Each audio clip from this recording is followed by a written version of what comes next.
Jadi kami melihat prioritas itu. Tapi yang tidak kalah penting, ini soal ketimpangan ini serius. Ketimpangan ini bukan ketimpangan infrastruktur saja. Yang paling mendasar justru ketimpangan pada pembangunan manusia. Kalimantan, Sulawesi, kemudian Nusa Tenggara dan seluruh kawasan timur tertinggal 10 tahun dalam pembangunan manusianya. Ini yang harus dikejar, karena pada akhirnya pembangunan bukan soal jalan, pembangunan tentang kualitas manusia. Udah cukup puas sama jawabannya? Oke, sobat Banjarmasin Bos, berjumpa kembali dengan saya. Bang Anies, saat ini saya sedang berada Makassar, Bang Anies pernah bilang mau membangun stadion Mato Angin International di Stadium Wetland Square dan dapat dilihat seperti di Banjarmasin. Ada klub sepak bola namanya Barito Putra, itu udah 5 musim situasi ada. tidak main di Banjarmasin. Apa responnya? Bang Anies, silakan. Stadion sepak bola itu diperlukan bukan hanya untuk pertandingan sepak bola, tapi dia wahana mempersatukan kelompok apapun dalam sebuah kegiatan bersama. Itu berarti bersama. Jadi kenapa kami bangun stadion sepak bola seperti JIS di Jakarta? Karena itu mempersatukan. Semua datang ke sana, begitu bicara sport semuanya satu. Yang kedua, itu bisa jadi tempat kegiatan budaya, kegiatan seni, olahraga dan lain-lain. Jadi kami membangun berencana bangun di Makassar. Insya Allah kita akan bangun juga di Banjarmasin supaya klub di Banjarmasin bisa kembali bertanding di sini. Karena saya lihat datanya, katanya di sini ada klub bola Barito Putra, ya. Dan Barito Putra itu kalau bertanding malah di luar. Ya, dan 5 tahun di luar Banjarmasin. Mari kita kembalikan Barito Putra untuk bisa bertanding di sini. Jadi Wasaka International Stadium itu namanya. Wasaka International Stadium. Apa pemandangannya, Bang? Apakah program transportasi terintegrasi dapat dilakukan di kota-kota besar di Indonesia? Silakan. Oke, semua apakah begini? Ya, hari ini teman-teman sekalian, penduduk Indonesia 57% tinggal di perkotaan. Hari ini diperkirakan di tahun 2045 70-75% penduduk Indonesia tinggal di perkotaan. Dan bila semua tinggal di perkotaan, artinya akan ada mobilitas yang sangat tinggi. Selama ini kota-kota tidak membangun transportasi umum. Di seluruh Indonesia yang serius membangun transportasi umum di ibu kota. Kota-kota lainnya sampingan. Apa yang terjadi?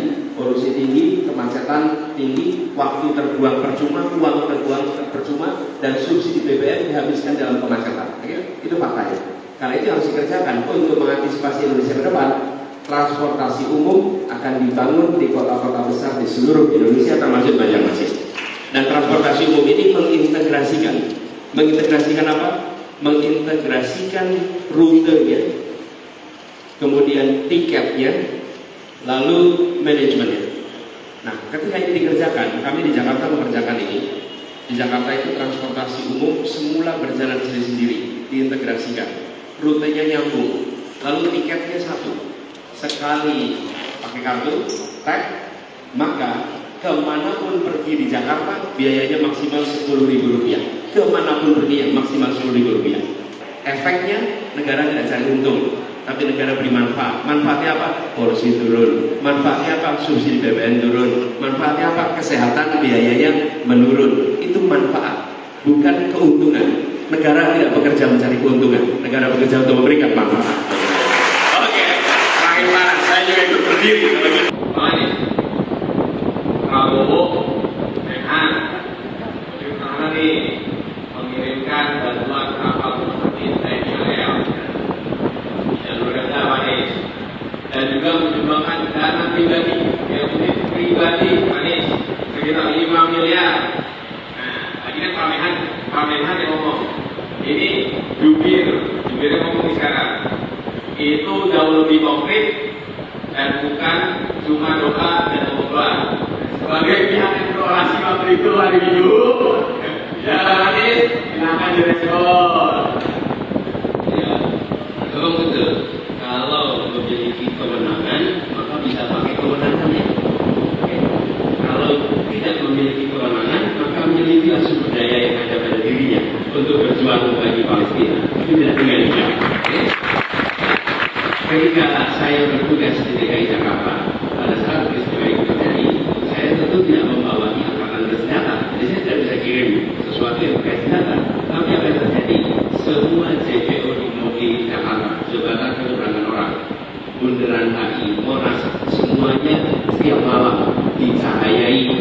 Palestina, mewakili seluruh Jakarta.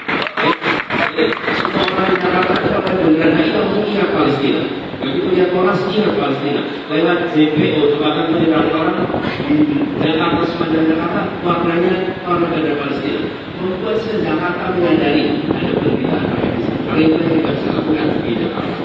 Dan menyumbang uang, memang kami tidak punya banyak uang, tapi saya ingat waktu kampanye pilkada 2017, pasangan saya waktu itu Pak Sandiaga Uno.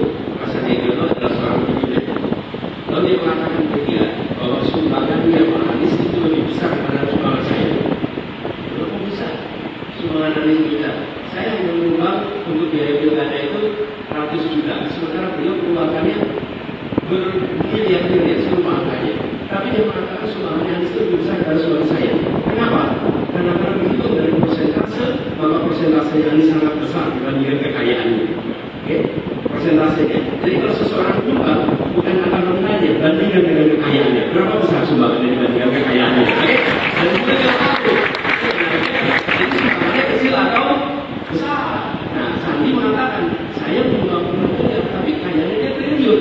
Jadi bulan miliar itu jadi kecil dibandingkan saya yang menyumbang ratusan juta, tapi kayaknya hanya belasan. Maka itu jadi persentase yang besar. Itu jawabannya. Download Tribun X sekarang, menghadirkan lokal menjadi Indonesia.